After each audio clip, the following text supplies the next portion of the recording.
સૌપ્રથમ નામ ભીખાભાઈ ઠાકોરની યાદીમાં અને તે બાદ ભીખાભાઈ આ ઉમેદવારીમાંથી ખસી જાય છે અને તે બાદ બીજું નામ એટલે કે સાબરકાંઠાની લોકસભા બેઠક પરથી બીજા ઉમેદવાર શોભનાબેન બારૈયા આવે છે। છેલ્લા 7 દિવસથી આ વિવાદ ચાલે છે। શોભનાબેન બારૈયાને પણ હટાવવાની માંગ થઈ રહી છે। ક્યાંક ને ક્યાંક શોભનાબેન વિરુદ્ધમાં આ દ્રશ્યો જોઈ રહ્યા છો, જે સાબરકાંઠાના દ્રશ્યો ટુડે ગુજરાતી ન્યૂઝમાં મેં આપને બતાવી રહ્યા છે। આ મોટી ભીડ, આ મોટો હજુમ બેનરો સાથે નીકળ્યો છે। એકમાત્ર માંગ છે શોભનાબેન બારૈયા હટાવો અને ભીખાભાઈ જે ઠાકોર છે તેઓને લાવો। ભીખાભાઈ ઠાકોર સાથે અન્યાય થયો છે તે પ્રકારનું તેઓનું આ નિવેદન, તેઓનું પ્રદર્શન છે। સાબરકાંઠા સમગ્ર ગભરાયો છે। સમગ્ર ગુજરાતમાં આ જે વિવાદ છે તેના પડઘા પડ્યા છે। દરમિયાનગીરી માટે હાઈકમાન્ડની સીધી સૂચનાએ અહીંયા ગૃહ રાજ્યમંત્રી હર્ષ સંઘવી પણ આવી ચૂક્યા છે। બંધ બારણે જિલ્લા પ્રમુખના નિવાસસ્થાને બેઠક કરી છે। આ જે તમામ બાબતો છે, વિવાદ યથાવત છે અને માધ્યમો અને ખાસ કરીને જે ચર્ચિત ઇનપુટ મળી રહ્યા છે, બંધ બારણે 3 કલાક સુધી સીએમ સાથેના શીર્ષ નેતૃત્વની બેઠક, કદાચ ઉમેદવાર બદલાઈ શકે છે, એટલે કે શું ત્રીજો ઉમેદવાર અહીંયા જાહેર થઈ શકે છે। ફોનલાઈન પર આપણી સાથે જોડાયા છે સાબરકાંઠાથી ઋતુલ પ્રજાપતિ। ઋતુલ, સાબરકાંઠાનો વિવાદ, લોકસભા સીટનો પ્રથમ ભીખાભાઈ ઠાકોર, તે બાદ શોભનાબેન બારૈયા અને હવે બંધ બારણે બેઠક, અને ક્યાંક ચર્ચિત છે કે કદાચ શોભનાબેન બારૈયા પણ બદલાઈ શકે છે, ત્રીજા ઉમેદવાર આવી શકે છે। ત્યારે આ સમગ્ર રાજકીય સ્થિતિ, આપ તો સ્થાનિક છો, શું કહેશો? જી ધનુષ, જે રીતે વાત કરવામાં આવે તો જે લોકસભાની ચૂંટણી છે હવે ગણતરીના દિવસો બાકી છે। 7 મેના રોજ આનું મતદાન થવાનું છે અને તેના પહેલા જે બંને રાજકીય પાર્ટીઓ છે તેમના દ્વારા ઉમેદવારો પણ જાહેર કરી દેવામાં આવ્યા છે। ભારતીય જનતા પાર્ટીની વાત કરવામાં આવે તો ભારતીય જનતા પાર્ટી માટે સાબરકાંઠા લોકસભા બેઠક ક્યાંક ને ક્યાંક માથાનો દુખાવો બન્યું હોય તે પ્રકારના દ્રશ્યો અરવલ્લી સાબરકાંઠામાં જોવા મળી રહ્યા છે। કારણ કે જે પ્રકારે વાત કરવામાં આવે તો સૌ પ્રથમ જે ભારતીય જનતા પાર્ટી તે પહેલા ભીખાજી ઠાકોર અને ત્યારબાદ જે 13 તારીખે તેમના નામની જાહેરાત કરવામાં આવી અને ત્યાર પછી 10 દિવસ બાદ જે પ્રચાર પણ શરૂ કરી દેવામાં, ત્યારબાદ ભીખાજીને એવું થયું કે મારે ચૂંટણી લડવી નથી અને તેના જ બાબતે જે પોસ્ટ છે તેમને સોશિયલ મીડિયામાં સાથે મૂકી। કદાચ બની શકે કે હાઈકમાન્ડને ઉપરથી તેમને સૂચના આપવામાં આવી હોય કે તમારે ચૂંટણી લડવાની નથી અને તેની અંદર કદાચ બની શકે કે તેમને સોશિયલ મીડિયા મારફતે પોસ્ટ જારી કરી હોય અને ત્યારબાદ ભારતીય જનતા પાર્ટી દ્વારા જે 5 ઉમેદવારોની જે 5મી લિસ્ટ જે જાહેર કરવામાં આવી તેમાં નવા ઉમેદવાર તરીકે સાબરકાંઠા લોકસભા બેઠક પરથી ભાજપે શોભનાબેન બારૈયાને ટિકિટ આપી। વાત કરવામાં આવી જે પ્રકારે શોભનાબેન બારૈયા છે તે પૂર્વ ધારાસભ્ય મહેન્દ્રસિંહ બારૈયાના પત્ની છે અને તેઓ અગાઉ કોંગ્રેસમાંથી જીતી અને તેઓ ધારાસભ્ય બન્યા હતા।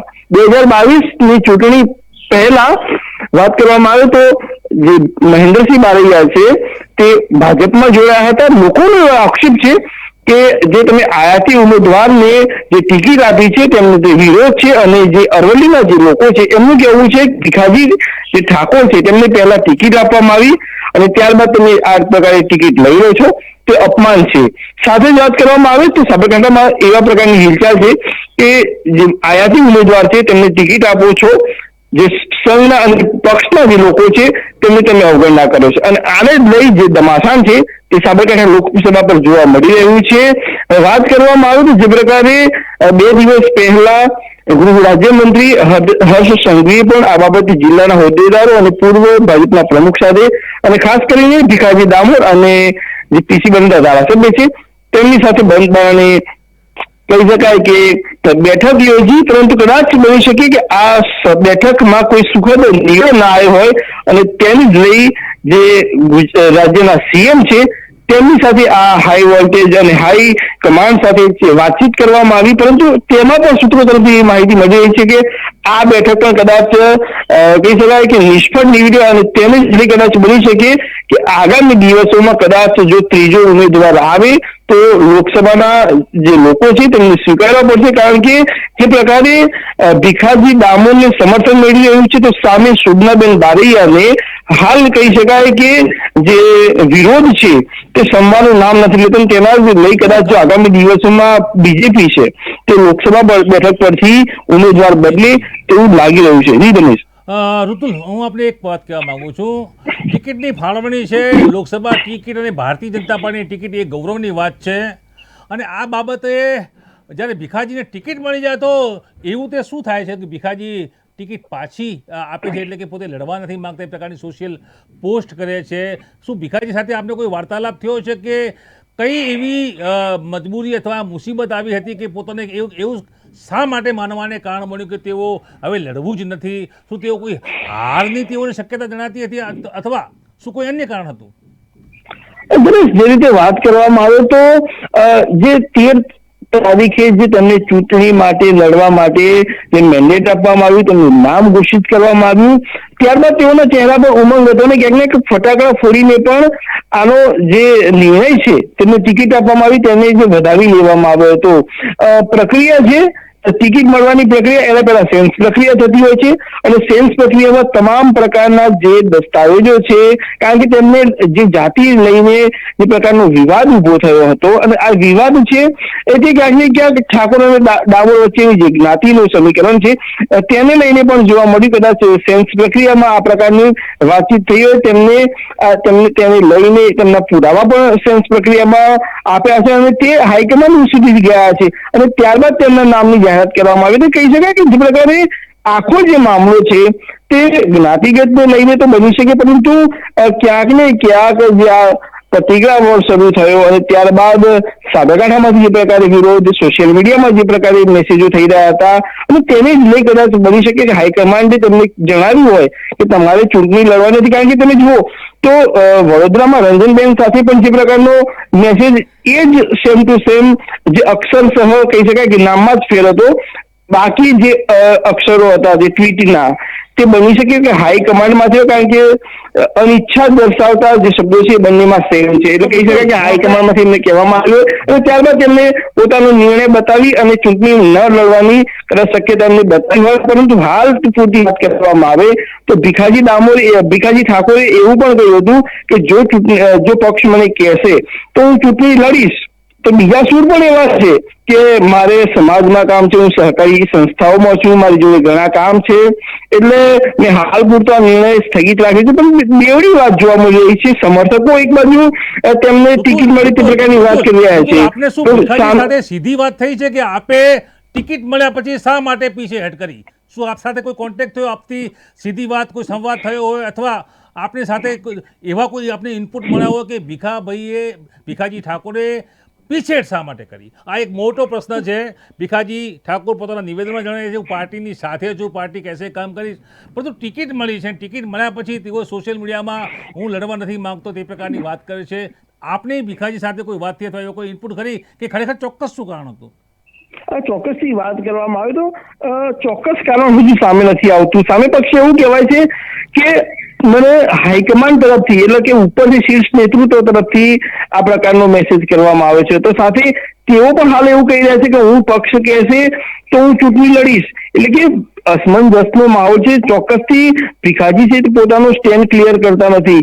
ઉપરથી ના પાડવામાં આવી છે કે તેમને જાતે ના પાડી છે, પરંતુ જે પ્રકારના જે ઇનપુટ્સ મળી રહ્યા છે અને જે પ્રકારનો જે બંને જે વડોદરા અને સાબરકાંઠા લોકસભા બેઠકના જે ટ્વીટના શબ્દો છે તે કહી આપે છે કે ઉપરથી અમને ના પાડવામાં આવ્યું અને તેને જ લઈને બની શકે કદાચ આમને આ પ્રકારનું ટ્વીટ કરી અને ચૂંટણી ન લડવાની જે અનિચ્છા બતાવી હતી તે કહી શકાય. જી ઋતુલ, આપને એ પણ દર્શક મિત્રો સાથે હું કારણ કે સ્થાનિક છો, માહિતી એ પણ શેર કરશો. સાબરકાંઠાની સ્થિતિ છે, ભીખાજી ઠાકોરને કહેવાય છે કે પાર્ટીએ ઘણું બધું આપ્યું છે. તો ભીખાજી અત્યાર સુધી તો જો આપણી પાસે ઇનપુટ હોય તો કેવા પ્રકારના ભારતીય જનતા પાર્ટીના કાર્યકર અને પછી તે પ્રકારના કાર્યકર પછી જે તેઓને હોદ્દા મળ્યા હોય, પાર્ટી તરફથી માન સન્માન મળ્યું હોય, એ કેવા પ્રકારના રાજકીય અથવા સહકારી માળખાના હોદ્દાઓ તેઓ ભોગવી ચૂક્યા છે?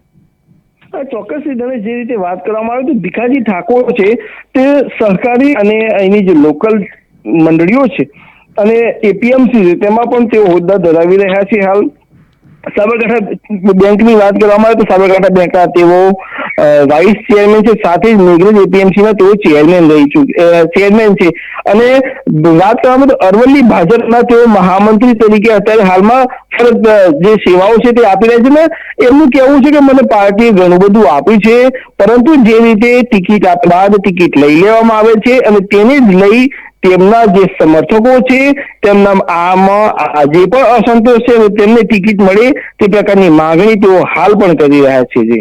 સમર્થકોને તેઓ સમજાવી કેમ નથી શકતા જ્યારે એ પોતે જ લડવા નથી માંગતો તો પછી તેઓના સમર્થકો છે તેઓને એક મેસેજ અથવા રૂબરૂ મળી અને એ વાતનું સ્ટેન્ડ કેમ નથી ક્લિયર કરવા માંગતા કે ખરેખર મારે લડવું નથી, મેં ટિકિટ પાછી આપી છે અને એ મને એ ઘણું આપ્યું છે. આ પ્રકારનો કોઈ વાર્તાલાપ જે આ વિરોધ પ્રદર્શન કરી રહ્યા છે તે કાર્યકર્તાઓ અથવા જે ટીમ છે એમની સાથે વાર્તાલાપ કરે છે? ચોક્કસ જે રીતે વાત કરવામાં આવે તો ભીખાજી ઠાકોર છે તેમના સમર્થકોને જે પ્રકારે મીડિયા સાથે તેમને વાતચીત કરી છે એમાં પણ એમને કીધું છે કે હું મારા સમર્થકોને સમજાવીશ, પરંતુ સમર્થકો જાણે કે આ વાત સમજવા માંગતા નથી. કારણ કે સમર્થકોનું એક જ વસ્તુ કહેવું છે કે ઠાકોર સમાજના ઉમેદવારને તમે ટિકિટ આપો છો અને પછી તુરંત તમે 10 દિવસ બાદ એ પ્રકારનો નિર્ણય લો છો કે મારે ચૂંટણી લડવી નથી, અથવા તો ઉપરથી તમને ના પાડવામાં આવી છે. અને તેને જ લઈ સમર્થકોમાં અસંતોષ છે. કારણ કે તેમનું કહેવું છે કે ભીખાજી ઠાકોર છે તે કદાચ હાઈકમાન્ડના પ્રેશરથી આ પ્રકારનું નિવેદન આપતા હોય, પરંતુ તેઓ હાલ માનવા તૈયાર નથી અને તેમની એક જ માંગ છે કે જે પ્રકારે અમારું જે ક્ષત્રિય સમાજનું છે તે ક્યાંક ને ક્યાંક અવગણના થઈ છે. ટિકિટ આપ્યા બાદ આ પ્રકારની ટિકિટ તેમને લઈ લીધી છે, તેનાથી તેમને તેમના સમાજમાં છે તે ખૂબ આક્રોશ અને રોષ છે અને સાથે ભીખાજી ઠાકોરને ફરીથી ટિકિટ મળે તે માટે તેઓ માંગ કરી રહ્યા છે. જી બિલકુલ. છેલ્લો સવાલ છે મારો. શોભનાબેન બારૈયા પોતાની રાજ્ય સેવક તરીકેની ફરજમાંથી રાજીનામું આપી ચૂક્યા છે, રાજીનામું મંજૂર પણ થઈ ચૂક્યું છે, ત્યારે શું આપ માની રહ્યા છો કે આ તમામ સ્થિતિ છે, આ વિરોધ પ્રદર્શન છે, શોભનાબેન બારૈયાને ટિકિટ આપવામાં આવે છે, હાઈકમાન્ડની બેઠક થાય છે, હર્ષ સંઘવી ખુદ ત્યાં જાય છે, ડેમેજ કંટ્રોલ ક્યાંક ને ક્યાંક રોકવાની વાતો થાય છે? છેલ્લો સવાલ તો શું આપ માની રહ્યા છો અથવા ત્યાંનું જે સાબરકાંઠાનું જે રાજકીય જે હાલનું વાતાવરણ છે તેમાં શું સંભવ છે કે કોઈ ત્રીજો ઉમેદવાર પણ આવી શકે?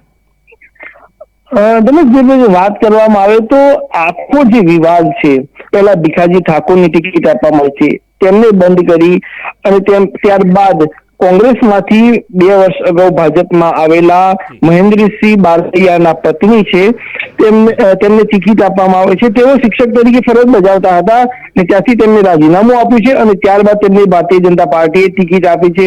એટલે કે કહી શકાય કે તેમને નોકરીનો ભોગ આપ્યો છે અને કદાચ બની શકે કે તેમને જે નોકરીનો ભોગ આપ્યો છે તેને લઈ કદાચ જો પક્ષ આગામી દિવસમાં કદાચ ટિકિટ કટ ન કરે અને તેમને જ યથાવત રાખે તેવું હાલ તો જોવા મળ્યું છે, પરંતુ જે બેઠકો યોજાઈ તેમાં એ પ્રકારનું નિવેદન આપવામાં આવેલું છે કે કદાચ પક્ષ જે આગામી નિર્ણય લે તેના પર સૌએ નજર રાખી રહી. જી બિલકુલ. આભાર ઋતુલ. તો આ હતા અમારા રિપોર્ટર ઋતુલ પ્રજાપતિ.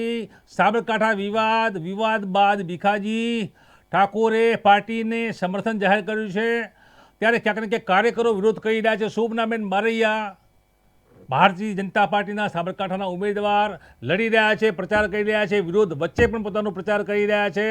હર્ષ સંઘવી બંધ બારણે બેઠક કરી છે, જિલ્લા પંચાયતના જે પ્રમુખ છે તેઓના ઘેર, અને ક્યાંક ને ક્યાંક આ ડેમેજ કંટ્રોલ રોકાઈ ગયું હોય તે પ્રકારના પણ ઇનપુટ મળી રહ્યા છે. મુખ્યમંત્રી ભૂપેન્દ્રભાઈ પટેલ અને શીર્ષ નેતૃત્વ સાથેનો એક 3 કલાકની મિટિંગ પણ છે. આ મૂળભૂત વાત છે, સાબરકાંઠા સીટ માટેની વાત છે, પરંતુ સૌથી મોટી વાત છે કે શોભનાબેન બારૈયાએ પોતાના રાજ્ય સેવક તરીકેની નોકરીમાંથી રાજીનામું આપ્યું છે, જિલ્લા શિક્ષણ અધિકારીએ રાજીનામું મંજૂર કર્યું છે અને સ્પષ્ટ રીતે આ તમામ બાબતો ક્યાંક ને ક્યાંક એ કહે છે કે જે વિવાદ છે અને વિવાદ વચ્ચે જે વાતો છે કે ત્રીજો ઉમેદવાર ભારતીય જનતા પાર્ટી લોકસભા સાબરકાંઠા સીટ પર મૂકી શકે, તો ક્યાંક ને ક્યાંક હજુ સુધી આ તમામ બાબતોમાં આ વાતને જોઈએ તેટલું બળ અથવા ગતિ મળતી નથી. જોકે આ વાર્તાઓ ચાલે છે, આ વાર્તાઓને વેગ પણ મળે છે, ચર્ચિત વાતો છે કે ત્રીજો ઉમેદવાર આવી શકે છે. જોકે સ્થિતિઓ એ પ્રકારની છે અને ગ્રાઉન્ડ ઝીરોની જે સ્થિતિ છે તે જોતાં ઉમેદવાર બદલાય તેવી સ્થિતિ હાલ જણાતી નથી. નમસ્કાર.